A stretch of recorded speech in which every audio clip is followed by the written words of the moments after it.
আমাদেরকে সময়ের প্রতি গুরুত্ব দেওয়ার কথা বলা হয়েছে, যা প্রতি মুহূর্তে আমাদের কাছ থেকে হারিয়ে যাচ্ছে। মুফাসসিরদের বিভিন্ন মন্তব্যের সূক্ষ্ম ব্যবহার বা ব্যাকরণগত পর্যালোচনা আমাদের কাছে কিছুটা কঠিন লাগতে পারে, কিন্তু আসুন আমরা ভেবে দেখি এটা কিভাবে আমাদের কাজে লাগতে পারে। আমাদের দিনে 24 ঘন্টা সময় আছে। এর মধ্যে কয় ঘন্টা আমরা ঘুমিয়ে কাটাই, কয় ঘন্টা আমরা কাজ করি, কয় ঘন্টা আমরা দুনিয়ায় সঞ্চয়ের কাজে ব্যবহার করি, হয়তো দুনিয়ার বিল পরিশোধ করার কাজে, কিন্তু কয় ঘন্টা আমরা আখিরাতের বিল পরিশোধ করার কাজে ব্যবহার করি, কয় ঘন্টা আমরা আল্লাহর হিসাব নিকাশের সামনে দাঁড়ানোর জন্য নিজেদের প্রস্তুত করি।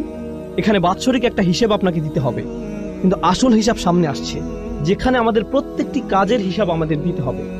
আমি এটা সবসময় বলে থাকি, এই সূরায়ে আসর শব্দটির ব্যবহারের তাৎপর্য হলো এখানে একটা দিনের অংশ বোঝানো হয়েছে।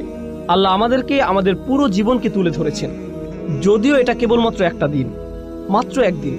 আপনি যদি একদিনের জন্য আপনার জীবনকে পরিবর্তন করতে পারেন, তাহলে আপনি আপনার জীবনকেই পরিবর্তন করলেন।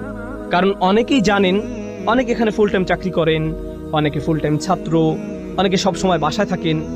এই দিনগুলো প্রায় একই রকম হয়ে থাকে, একই কাজ, একই রুটিন, একই কাজ বারবার করতে হয়। তাহলে আপনি যদি আপনার দিনের একটা অংশকে পরিবর্তন করতে পারেন, আপনি আসলে আপনার জীবনের একটা অংশকে পরিবর্তন করলেন। আপনি আপনার জীবনের অংশই পরিবর্তন করলেন, আর এই পরিবর্তন করার সময়টা চলে যাচ্ছে। আমি আপনাদের একটা পরামর্শ দেব, এটা তাফসির নয়, বরং আমার নিজের পরামর্শ।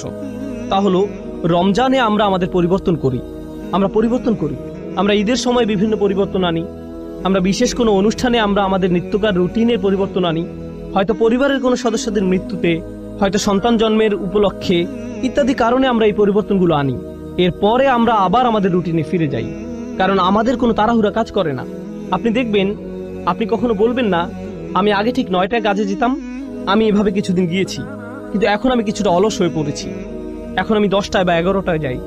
আপনি এমন বলবেন না, কারণ আপনি জানেন যে আপনি তাহলে বরখাস্ত হবেন। আপনি জানেন যে আপনাকে সেখানে সময় মতো থাকতেই হবে। আসলে আপনি নিজেকে এমনভাবে তৈরি করেছেন যেখানে আপনাকে সময় মতো থাকতেই হবে।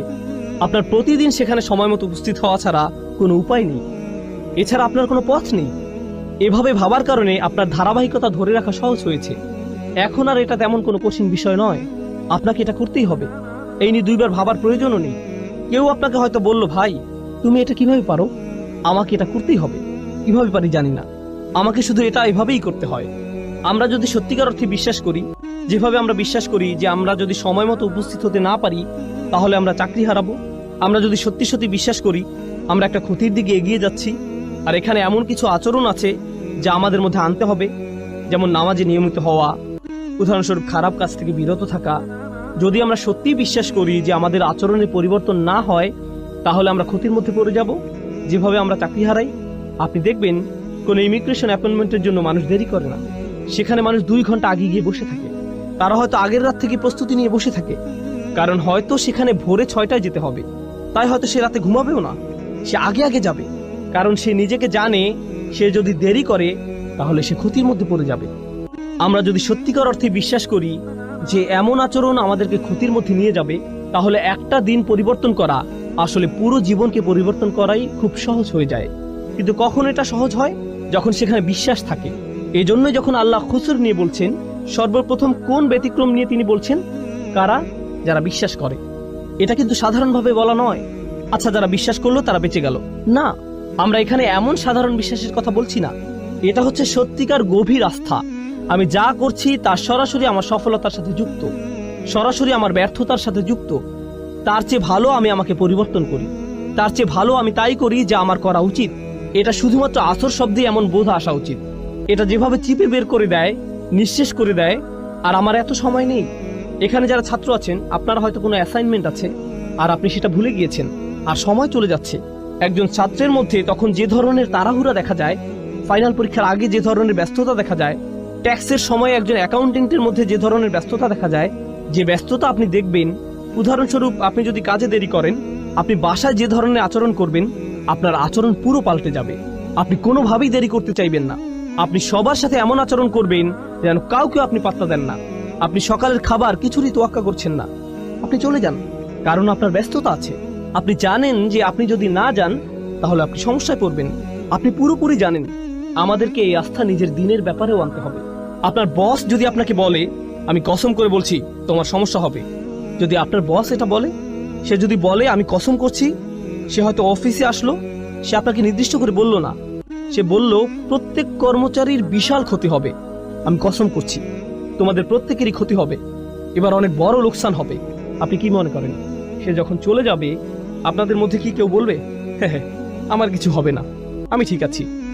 না, সে নির্দিষ্ট করে কিছু বলেনি। সে বলেনি কিছু কর্মচারীর ক্ষতি হবে, সে বলেনি ওই যে তার ক্ষতি হবে। তিনি বলেছেন প্রত্যেকেরই ক্ষতি হবে, আপনাদের সবার ক্ষতি হবে। আর আপনারা অচিরে লক্ষ্য করবেন যে সময় চলে যাচ্ছে, ক্ষতির সময় এগিয়ে আসছে। আপনারা খুব শীঘ্রই বুঝতে পারবেন যে আপনারা কতটা ক্ষতির মধ্যে আছেন। এখন যখন আপনি এটা শুনবেন, এই দুনিয়ায় আপনার জন্য একটা ব্যস্ততা কাজ করবে। আপনার মনে হবে, ও আল্লাহ, আমার এখন কি করা উচিত? তিনি কি করতে চান? তিনি কেন রেগে আছেন? এমন কিছু কি আছে যা আমরা করছি না? এখন চিন্তা করুন, যখন আপনার একটা চাকরি থাকে, বলে রাখি আমি আপনাদের এই উদাহরণগুলো দিচ্ছি যাতে আপনারা এই সূরাটি আরো ভালোভাবে বুঝতে পারেন ইনশাআল্লাহ। মুসলিমের জীবনে এটা একটা গুরুত্ববহ সূরা। এটা একজন মুসলিমের জন্য এমন একটা উপহার যা আল্লাহ মাত্র 3টে আয়াতের মাধ্যমে দিয়েছেন, যা আমাদের জীবনকে পরিবর্তন করে দিতে পারে। তিনি আমাদেরকে পুরো কোরআন মুখস্থ করতে বলেননি, শুধু সূরা আসরটা মনে রাখবেন। সুবহানাল্লাহ, দেখবেন এটা কিভাবে আপনার জীবনকে পরিবর্তন করে দেয়। এখন চিন্তা করুন, আপনি একটা চাকরি পেলেন, আপনার বস আপনাকে বলল তোমার কাজ 4টি। প্রতিদিন আপনার কয়টি কাজ আছে? 4টি। মাঝে মধ্যে আপনার বস আপনাকে এমন কাজ দিবে যা আপনি খুব সহজেই পারবেন, আবার মাঝে মধ্যে আপনার এমন কাজ থাকবে যা আপনার করতে ভালো লাগবে না। কিন্তু যেহেতু আপনি এই চাকরিটি করছেন, আপনার কয়টি কাজ করতে হবে? সবগুলোই। আপনার হয়তো 2টি করতে ভালো লাগে, কিন্তু আপনাকে 4টিই করতে হবে। 2টি আপনার ভালো লাগে, 2টি আপনার ভালো লাগে না, কিন্তু 4টি কাজই আপনি করেন। এখন যদি কেউ মনে করে, বা আমি যদি মনে করি আমি শুধু 2টি কাজ করব, কারণ আমি এই 2টি খুবই ভালো পারি, আমি বাকি 2টি নিয়ে চিন্তা করব না, আমি এমনকি এগুলো ছুঁয়েও দেখব না। বস যখন দেখবে আমি এই 2টি কতটা ভালোভাবে করেছি, সে কি বাকি 2টির কথা ভুলে যাবে? এগুলো নিয়ে কোনো সমস্যা হবে না? তাহলে আপনি বাকি 2টি কাজ করলেন না। আপনার বস 1 সপ্তাহ পর আসলো, কত দূর করেছো, কাজের অগ্রগতি কি? আমি প্রথম কাজ 2টি শতভাগ করেছি। ও আচ্ছা, বাকি 2টির কি অবস্থা? আসলে আমি এই 2টি করব না, কিন্তু দেখুন আমি এই প্রথম 2টি কত ভালোভাবে করেছি। এই লোকের কি অবস্থা হবে? আপনাদের কি মনে হয়, সে কি তার চাকরিটা ধরে রাখতে পারবে? আপনি যদি সম্পূর্ণভাবে সেগুলো নাও করেন, আপনাকে যে 4টি কাজ দেয়া হয়েছে সে 4টি কাজ আপনাকে করতেই হবে। আপনি হয়তো শতভাগ করতে পারেননি, কিন্তু আপনাকে প্রত্যেকটির অন্তত 70 ভাগ কাজ হলেও করতে হবে। এটা কোনো একটা কাজের 100% করার চেয়েও ভালো। বুঝতে পারছেন? তাহলে যখন আল্লাহ 4টি কাজের কথা বলছেন, ইল্লাল্লাযীনা আমানু ওয়া আমিলুস সলিহাত ওয়া তাওয়াসাউ বিল হক ওয়া তাওয়াসাউ বিস সবর, তখন আমরা বলি ঈমান। আমাদের ঈমান নিয়ে কাজ করতে হবে, কিছু ভালো কাজ। আর আর বাকিগুলো, ওগুলো তো আলেমদের জন্য, ওগুলো শায়েখদের কাজ, ওগুলো দায়ীদের কাজ, ওগুলো অন্যরা করবে, এগুলো আমার কাজ নয়। তাহলে আপনি এখানে কি করছেন? আল্লাহ বলেন এই 4টি কাজ যারা করবে না তাদের প্রত্যেকেই বিশাল ক্ষতির মধ্যে আছে, কিন্তু আপনি শুধু 2টা করছেন, বা 1টা বা 3টা। ব্যাপারটা এমনই, আপনি এর মধ্যে থেকে বাছাই করছেন যে আপনাকে ক্ষতির মধ্যে নিয়ে যাবে, এর কোনো ফলাফল পাবেন না। এই সূরার মাধ্যমে